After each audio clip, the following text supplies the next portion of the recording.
Hey guys, what's up and welcome back to Toe Tags Metal Reviews, and today we're giving you guys our first impressions of the new releases from Orbit Culture, Hooded Menace, and Vimic.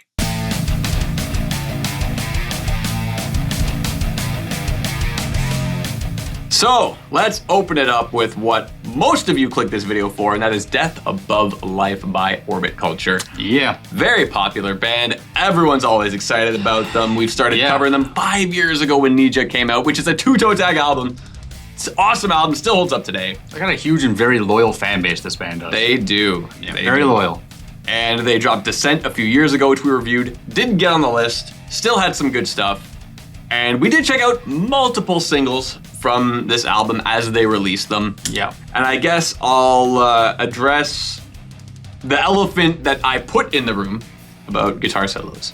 Oh. So I played backseat producer a few times in these reactions saying, oh man, they built this up really well. Why was the guitar solo kind of like nothing? Mm-hmm. Which, that's just what this band does, and that's fine. Yeah. I do think that the way they build up their bridges like that, I really think they set up for it, but that's totally, it's fine, right? I just think they're really, really good at setting up an atmosphere that can play into something like that. Yeah. I feel like, at the very least, if you wanted, you could just have one song do a wild long solo, just as like, oh wow, did you hear that one solo on the one song? Like, whoa. You know what I mean? You're saying. It's almost like they tease it, but they never actually provide it. Yeah. We've complained about this before, and people have said like, well, that's just this band. They don't do stuff like that, and we understand that, but they tease it. Yeah, but it's Makes just like I get it. It's fine. Like that's what they do. Yeah. I think the solo in the Tales of War is a bit more like what I was kind of going towards. It has a little bit more juice in it, but even so, it's like that's just what they do, and that's fine, right? Yeah, totally fine. Now, I think it's cool this album takes no time to get going. Like Inferna, just like, all right, here we go, out the gate. And that's kind of just what this band is like. Like when they crank on the energy, it's not like they're slowly turning it up. It's like it's at 0, they immediately go to 10. So another song that I really, really liked was Bloodhound. Mm-hmm. Love how it starts immediately with this fast riff and the double kick is going. And I'm thinking like, why wasn't this one of the singles way earlier? I agree. I think it's one of the best songs on the album. And they did just drop it as a single. We haven't checked out the video yet. But like, I think they're late on that. This song is, it's definitely should have been an early single, I think. And I think this song has a bit of a uniqueness to it. To me, this is in the nu metal vein. Like that's funny you say that, because I saw some people compare it to Slipknot, and I can see that comparison. Yeah, no, totally. And it's just got really good high energy. It has that nice bounce to it. Really good standout track for sure. It's the energy and a lot of the vocal phrasing I could kind of see like pulling a bit from Slipknot. So not only is it unique for all that, but just total barn burner of a track. Loved it. And I think it should have been a single earlier on because it shows a bit more of the variety. Like if it was a single earlier on, it would have shown a little bit more variety that is on this album. Yeah. And I also think it would have broken up the singles pacing. And I know that sounds really weird, but hear me out.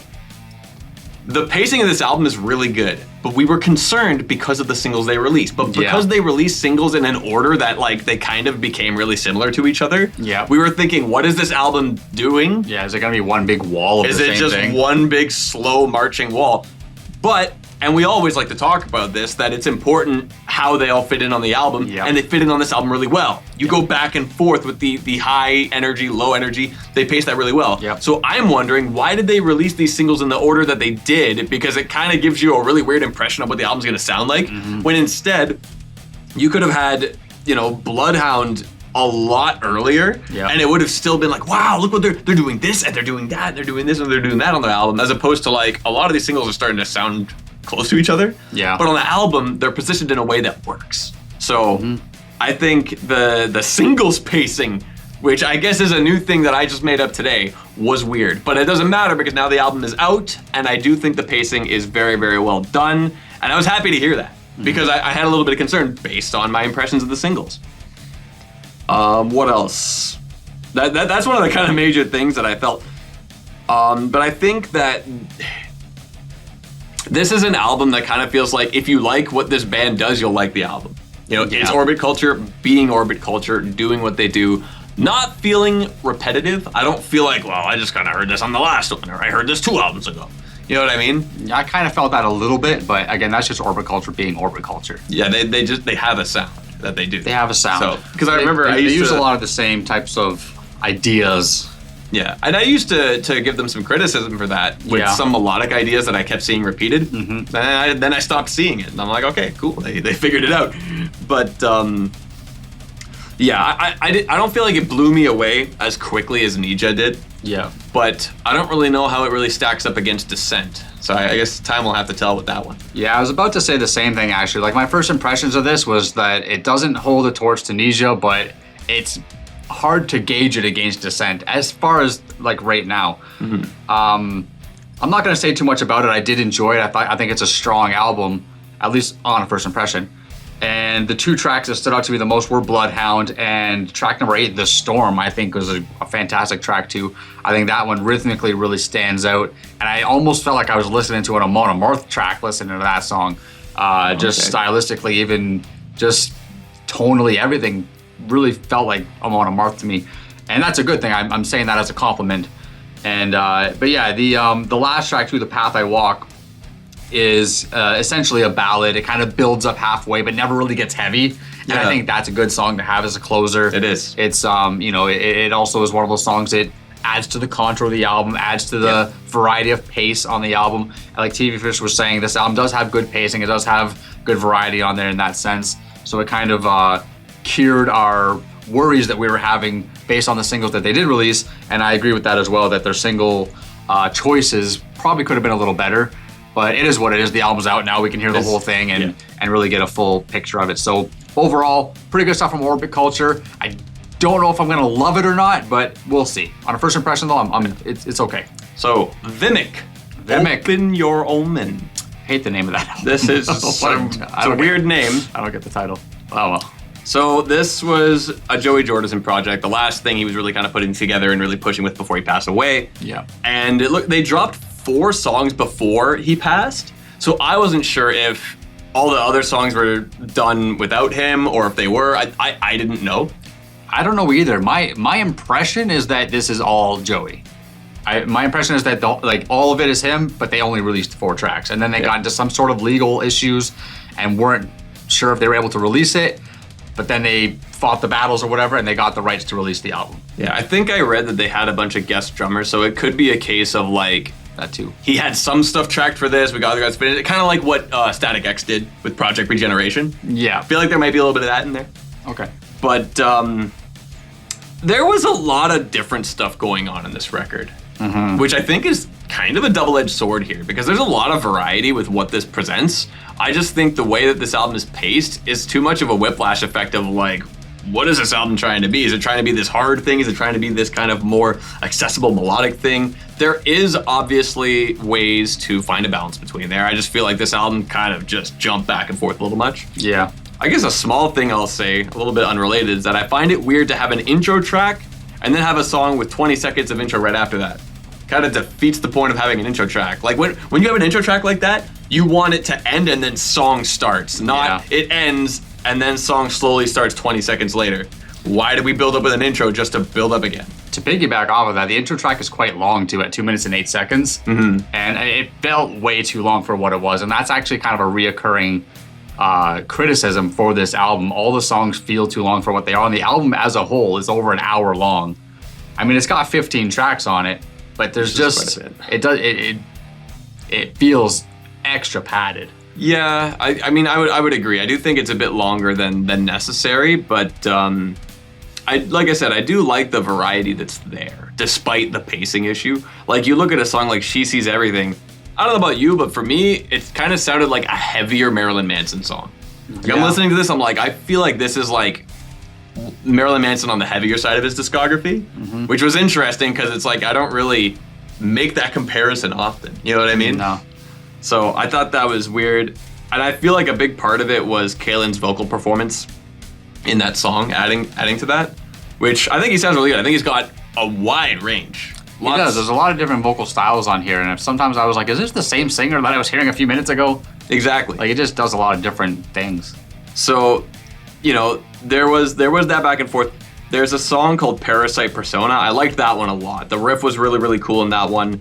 And it kind of, you know, I feel like I make this comparison a lot, but in some aspects, in some songs, Kalen reminds me a little bit of Waylon Reeves.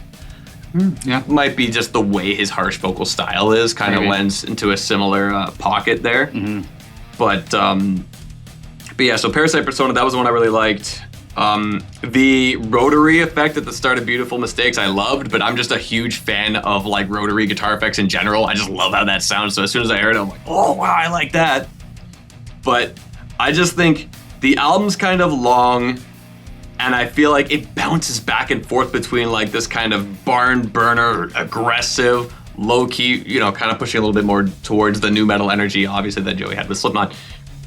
But so between that and between more of the simpler, more kind of melodic metal style, it jumps back and forth a little too much, a little too often. And it is long. Like I would probably just cut a few tracks and then reorder them, and then I think it's like really good. You know? Just gotta clean it up a little bit.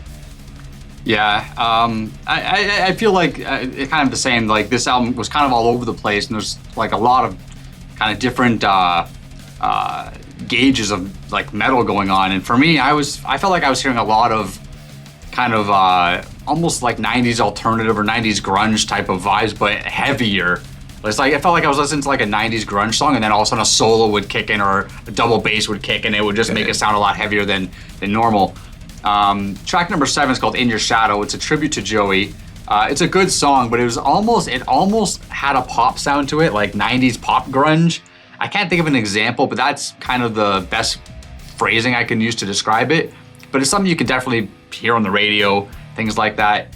I think this is a fine album. I think this would be a good kind of entry-level album for people that were getting into metal.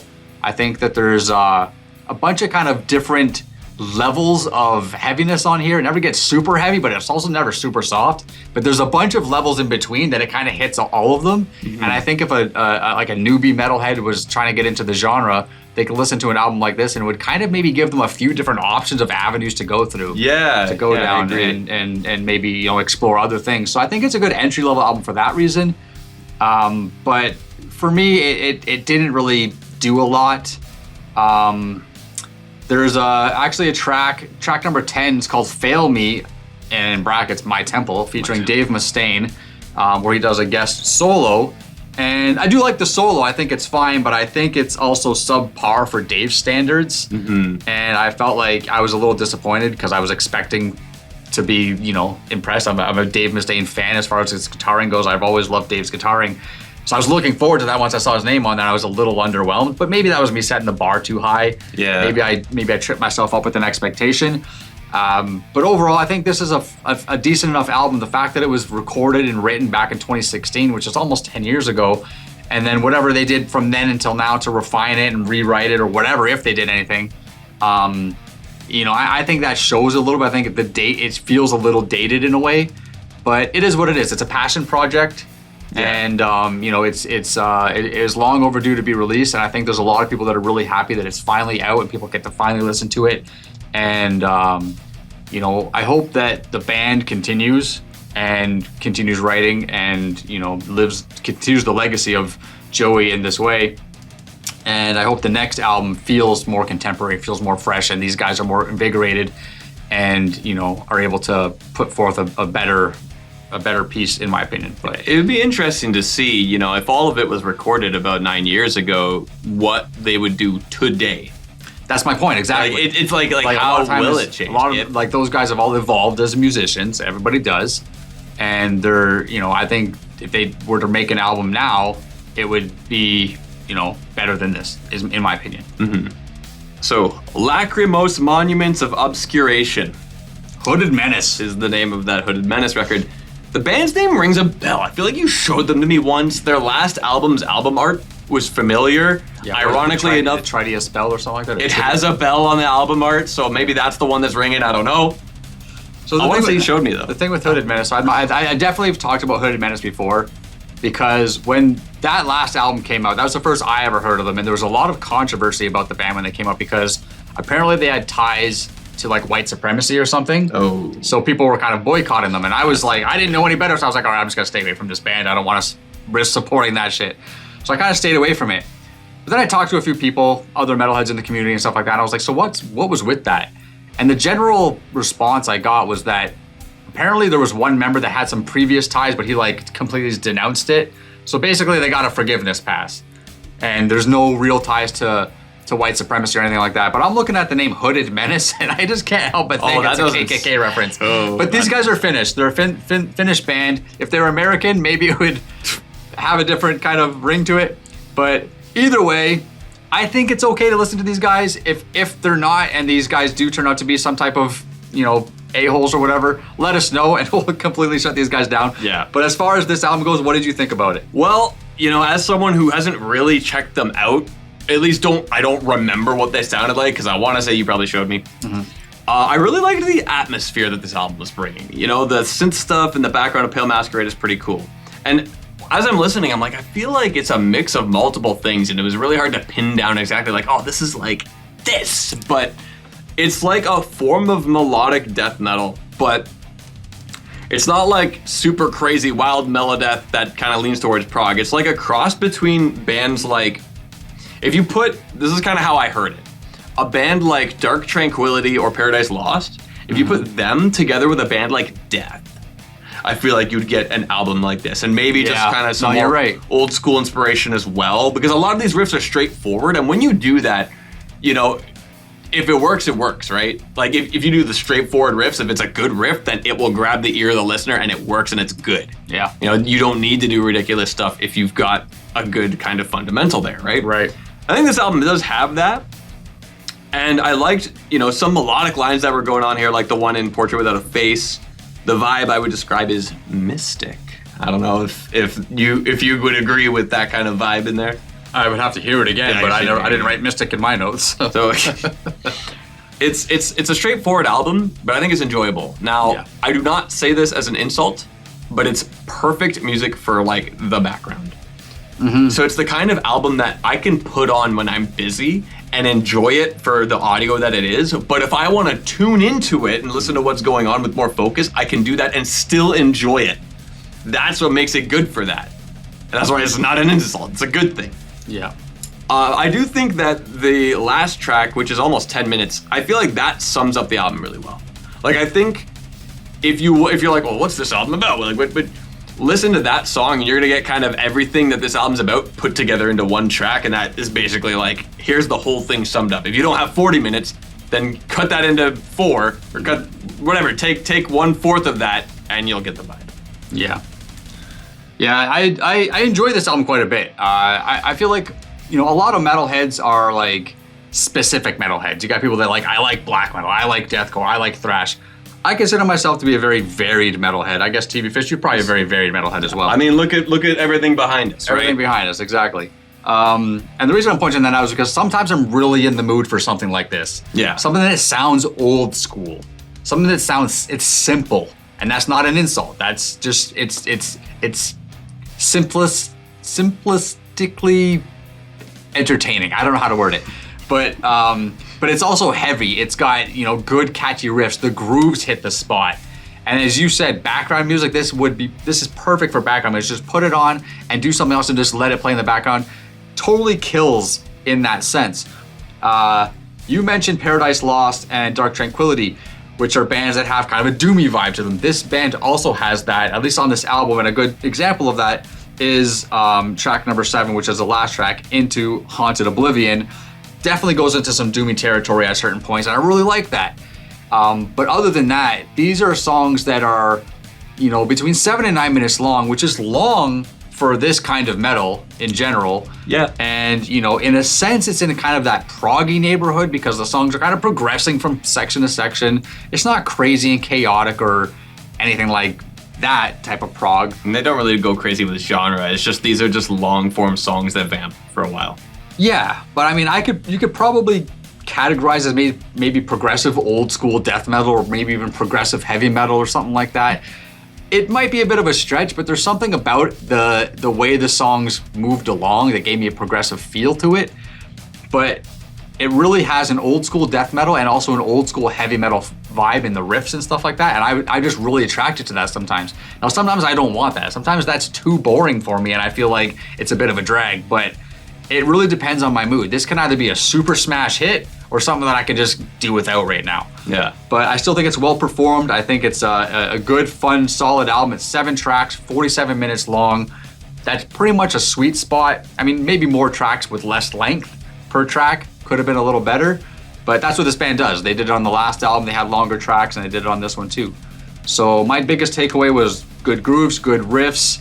Feels a bit dated, but that's not a bad thing. Yeah, I just find it funny, you know, we get to points where when we're trying to describe genres and all these hybrids with how many kind of names everything has. It's hard. It starts to sound like a Starbucks order at that point. That's a funny. But yeah, it's hard because, and also we're trying to explain it to people, right? Yeah. Like honestly, I don't care if I'm going to listen to an album. I don't care what it is, but I'm trying to describe it to an audience. Yeah. So that's when it gets tricky because everybody's got their interpretation of what this sounds like and what that sounds like. And there's going to be people out there that agree with me and people that don't. Exactly. Right? And they're going to say, what do you mean it sounds like old school heavy metal? I don't hear that. But like everybody hears things differently. So it's all interpretive. But the Starbucks order joke was pretty funny because it's totally true. I've never been to Starbucks, to be honest, though. Yeah, no, I don't. Not Starbucks, guys. Anyways, what are we reviewing? Well, I think it would make sense for us to check out Death Above Life, given Orbit Culture review number 3. Can they make it back on the 2 toe tag list? Tune in next week to find out, because we're going to be listening to this album nonstop throughout the entire week, and we'll be back to give it its final rating next week. Anyway, guys, that's all we got for you today. Remember to like this video if you liked it. Tell us in the comments below, what do you think of today's new releases, ones that we've covered, ones that we did not. We love to hear what you guys have to say, and subscribe if you guys are new to the channel. I'm TV Fish. I'm Wild, and keep the horns up.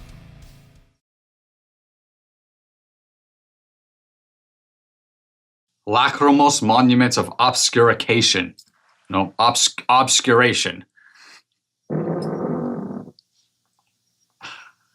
Whoops.